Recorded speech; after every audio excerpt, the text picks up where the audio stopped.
What's up, guys? Welcome back to the channel, and today we are going to be doing a deep dive into Ninjago Lost Media and Unseen Concepts.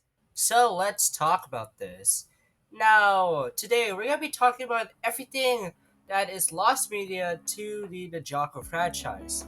Now, lost media is any form of media like film, music, or video games that was once public but is now lost or unaccessible to the general public. And Ninjago is no stranger to lost media. We have countless medias that were once public to everyone that is now lost over time. And we're going to be talking about 10 of them that are lost media. Now, all of these won't be in no particular order, but just 10 lost media things or unseen concepts that were lost over time, that were found or still lost to this day. So, without further ado, let's talk about them. Number 10. Mr. E is Echo Zane.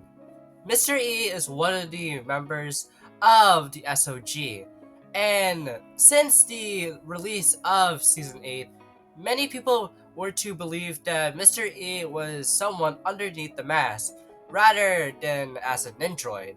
Well, some behind the scenes animatics was revealed thanks to Brett Miller on his YouTube channel that Mr. E was revealed to be Echo Zane.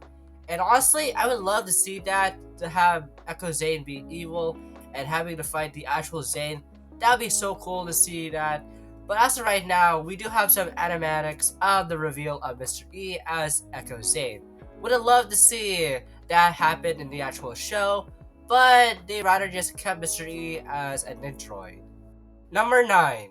The original Elemental Masters. Concepts of the original Elemental Masters included the Elemental Masters of Magnetism, Crystal, and Sight. The Master of Crystals was originally going to be named Gazor, while the Master of Magnetism is named Magno. Masters of Time and Water also appear in the season, with the Master of Water being named Rain. However, all of those was of course scrapped, but a few concept arts were made for the characters. One of them was of course Magno, the Master of Magnetism. And finally, we have the Master of Time, which is interesting because they consider him to actually be participating in the Tournament of Elements. Unfortunately, that wasn't the case, and they still used the concept of the Master of Time later down the line with Season 7 with the Time Twins. And the concept art for the Master of Time looks pretty cool with an eye patch and the cool aesthetic of the design. He looks like a steampunk person with the compass watch on his hand. That looks pretty cool. And the ability that he can rotate his hand and turning time, fast forward, or reverse. That would be a cool, interesting concept to see back in Season 4. But I guess they saved it for Season 7 and make it a whole time season. Number 8. Amber Legacy. An unpublished story titled Amber Legacy would have introduced Skylar's mother and explains why she wasn't in the Serpentine War, why she married Chen, and what her ultimate fate was. The story was not released due to the poor distribution of the Dark Island trilogy. However, a story titled Amber Spiral, loosely based on Amber Legacy, was later released on Lego.com in 2022. Although we never seen any official concept of the Amber Legacy book until recently that we got sample art for the Ninjago comic series, possibly for Amber Legacy, where it shows Kai and Skylar together with the Great Devourer behind them. Now, this was probably like started around 2017 just because that Kai is still wearing his Hands of Time suit while Skylar is still wearing her Skybound outfit. So it's pretty safe to assume that it was originally going to be published around mid 2017 to probably early 2018. However, since the poor distributions of the Dark Island trilogy, they decided to cancel this published book entirely. But thank God that LEGO made Amber Spiral that basically tells the origins of the elemental power of Amber. Number 7.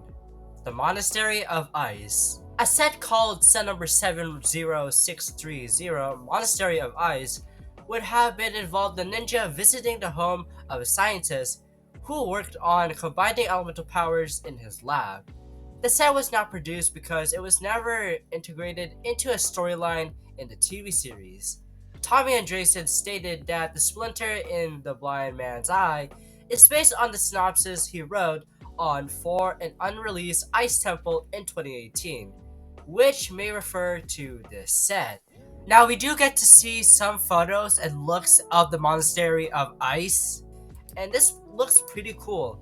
And this was originally gonna be for, I believe, season 8, just because that this was during pre-production into season 8. And I don't know how they would incorporate this set into the season 8 storyline, but thank God they decided to cancel this set.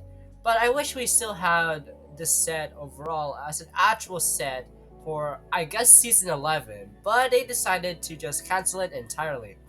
Now, the minifigures that would have been included would be all 6 ninja in their winter attire with their SOG suits. That would have been pretty cool if they did had that. But either way, I would love to see this set actually becomes real one day. But people have recreated this set entirely using their own Lego pieces. So, I guess we could just make it our own, I guess. Number 6. The Chima and Monkey Kid crossover. Tommy Andresen wrote a crossover short between Ninjago and Chima and Monkey Kid, with Legends of Chima, where the plot would have gone as follows. While watching Chima on TV, Jay falls asleep and dreams about being on an adventure with Iris. Other ninja and animals show up, and the two groups get into a conflict because of misunderstanding, fighting each other. The ninja use Spinjitzu and the animal use Chi, and at one point there is Chi powered Spinjitzu. Ultimately, Jay wakes up and accidentally calls Nia Eris, angering Nia. With the Monkey Kid crossover, Tommy Andresen wrote a treatment for a crossover between Ninjago and Monkey Kid, where Ninjago was more of a framing device. In it, the ninja would find themselves pinned down in a difficult situation, and Wu would tell them a story, MK, which inspired them to fight back in a different clever ways. Now, this is kind of interesting with both crossovers. Now, with Chima, Jay dreams about being in Chima, which is a part of the realm. So you could say that Jay was imagining being a part of the realm of wildness and fighting against the animals of Chima. While in Monkey Kid's crossover, the ninja would find themselves pinned down, but thanks to Master Wu, he would tell a story about MK, which inspires them to fight back in different clever ways. That in particular would not make any sense, and that was just to market it Monkey Kid because they want to sell more toys of Monkey Kid. While the Chiba crossover felt like an actual crossover between the two shows. But at the end of the day, both of those crossovers would never see the light of day. But Ninjago did finally had a crossover with another Lego show, Dreams, which was created by Tommy Andresen, and we actually got a full-length episode instead of a short, where the ninja meet up with the Dream Chasers fighting against the Nightmare King.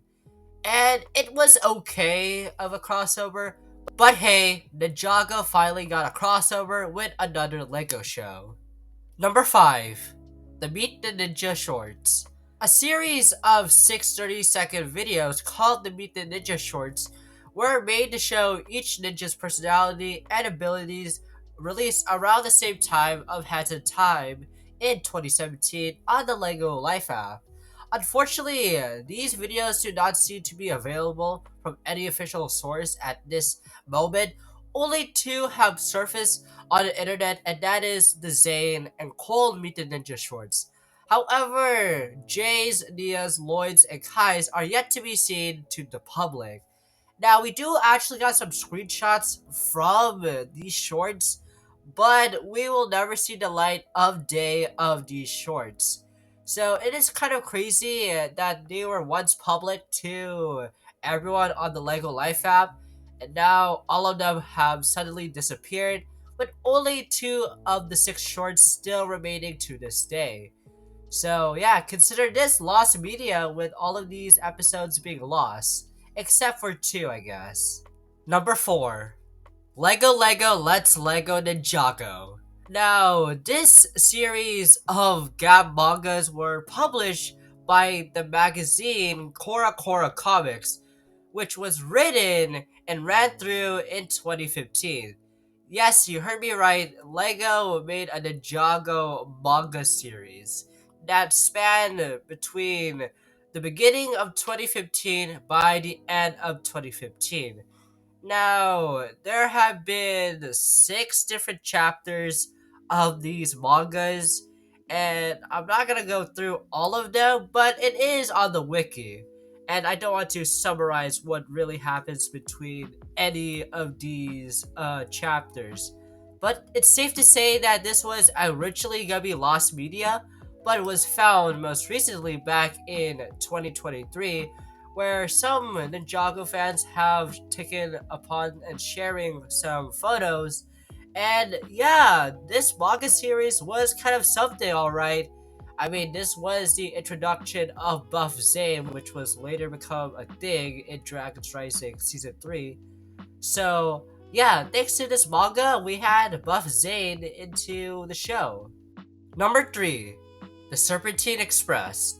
The LEGO designers were originally going to include the Serpentine Express in the second wave of the Season 1 sets, but accordingly to Simon Lucas, it was ultimately not produced because there were many other great options to choose from, such as the Samurai X-Mech.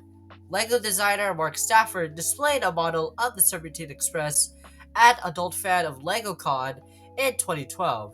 Though this model was not made with the intention of being released. And we do see the Mark Stafford model of the original concept of the Serpentine Express. Now, in the show, it was a tour bus, but in Lego form, they decided to make a train, which honestly, the train design looks pretty cool, but I get why they had to ultimately, not choose this set and being released because there were other good sets to make, like a Wrecking Ball set or even some of the cool Golden Weapon vehicles. But I wish we do actually got to see this cool Ninjago train in action. But ultimately, it wasn't a train in the show, it was a bus. So I get why they got to not use this concept. But I would love to see this recreated out of Lego pieces from people. I mean, I haven't seen anyone tackle the Mark Stafford model, but hopefully someone has, and I just haven't seen it at all.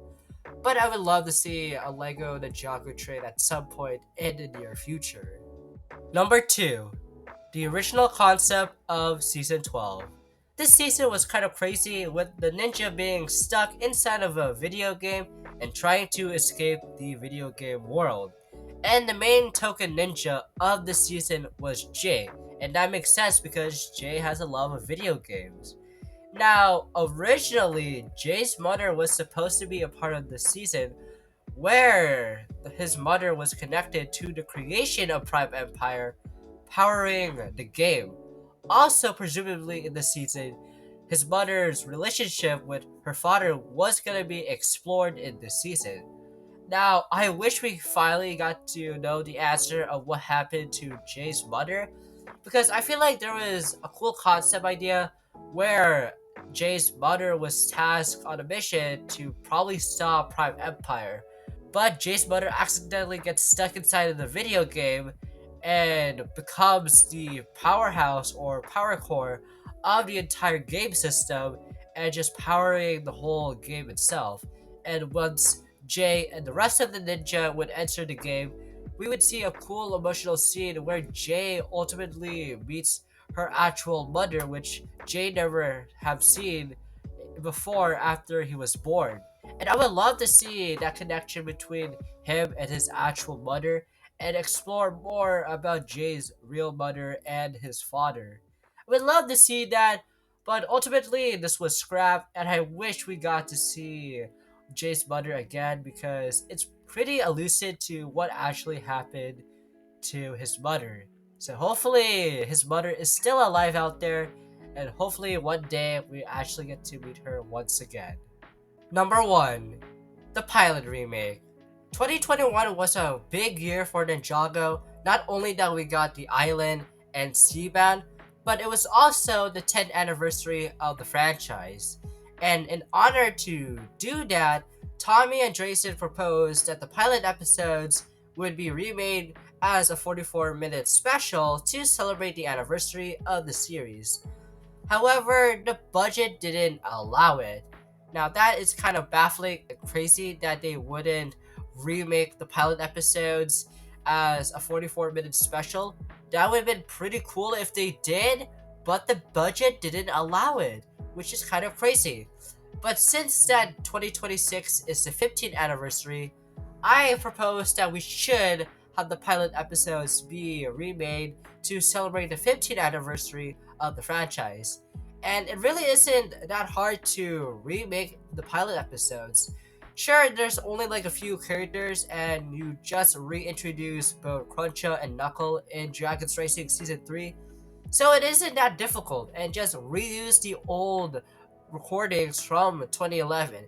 If not, I would probably assume that they would re-record their lines into this special, and that would be a great way to honor Ninjago's 15 years as a franchise. And honestly, I would love to see that if that actually becomes true next year for the anniversary of Ninjago. And there we have it, folks, a comprehensive list of Ninjago Lost Media. There are, of course, other minor Lost Media items out there that I didn't touch upon, but tell me in the comments below, did you learn anything from this video? Or did you think that there was something important I missed? What is the most elusive piece of Ninjago Lost Media and unseen concepts in your opinion? Leave all your thoughts down in the comments down below, and I hope you guys enjoyed this video. Make sure you guys subscribe, turn on notifications whenever I post a brand new video, and until then, I'll see you guys next time. Bye!